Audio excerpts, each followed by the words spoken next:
എവിടേക്കടി എവിടെ പോണല്ലോ ആണോ ബാഗിൽ എന്താണ് രാവിലെ തന്നെ ഞാനും അല്ലും കൂടി ചേച്ചിയുടെ വീട്ടിലോട്ട് പോകുന്നു കേട്ടോ. കാരണം ചെറിയ ടാസ്ക് അവിടെ ഉണ്ടേ. ഞാൻ അല്ലു വന്നു പറഞ്ഞാൽ അല്ലുൻ്റെ ഫ്രണ്ടിനെ കണ്ട് ഹായൊക്കെ പറഞ്ഞു നിൽക്കണം കേട്ടോ. ആ സമയം അപ്പുക്കുട്ട ഏതോ പുറത്തു പോകാൻ നിൽക്കുകയായിരുന്നേ. അപ്പോൾ അല്ലു ബായൊക്കെ പറഞ്ഞ് വീട്ടിനകത്തോട് കയറി കേട്ടോ. ഇവിടെ വന്നതിൻ്റെ മെയിൻ ടാസ്ക് എന്ന് പറഞ്ഞാൽ ചേച്ചിയുടെ വീട്ടിൽ ചുമര് കുറേ ഭാഗം അടർന്ന് പോയിട്ടുണ്ട് കേട്ടോ. അപ്പോൾ അത് പെയിൻ്റ് അടിച്ച് സെറ്റാക്കാൻ വേണ്ടി വന്നു കേട്ടോ. ആവേശത്തോടെ അല്ലും കൂടെ കൂടിയേ.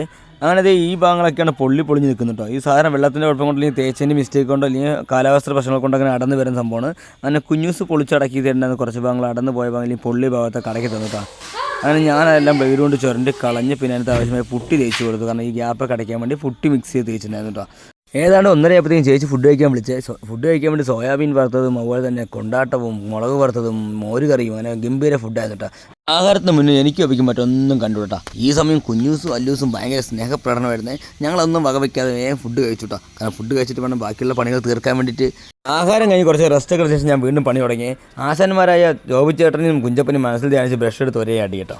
സാഹസികത ഇഷ്ടമുള്ളത് തന്നെ ഏണിപ്പൊക്കത്ത് വലിഞ്ഞു കയറിയിട്ടാണ് ഞാൻ ബാക്കിയുള്ള പെയിൻ്റ് കളിച്ച്. കാരണം ഹൈറ്റ് പണ്ടേ കുറവായതുകൊണ്ട് തന്നെ അങ്ങോട്ടും ഇങ്ങോട്ടും ഓടി നടന്ന് പെയിൻ്റ് അടിയുന്നു കേട്ടോ.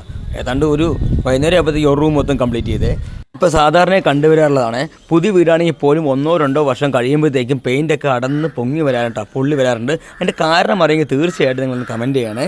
അപ്പോൾ 2 കോട്ട് പെയിൻ്റ് അടി കഴിഞ്ഞപ്പോഴത്തേക്കും ഇപ്പോഴത്തെ റൂമിൻ്റെ ഹാളിൻ്റെ അവസ്ഥ ഇങ്ങനെയാണ്. അപ്പോൾ നേരത്തെ കണ്ടല്ലോ എങ്ങനെയാണെന്ന്. പൊള്ളി ഭാഗങ്ങളിൽ അടുത്ത് കളഞ്ഞിട്ട്. അപ്പോൾ തീർച്ചയായിട്ടും ഈ വീഡിയോ ഇഷ്ടമായി കഴിഞ്ഞാൽ ലൈക്ക് ചെയ്യാൻ മറക്കണ്ട. Thank you for watching.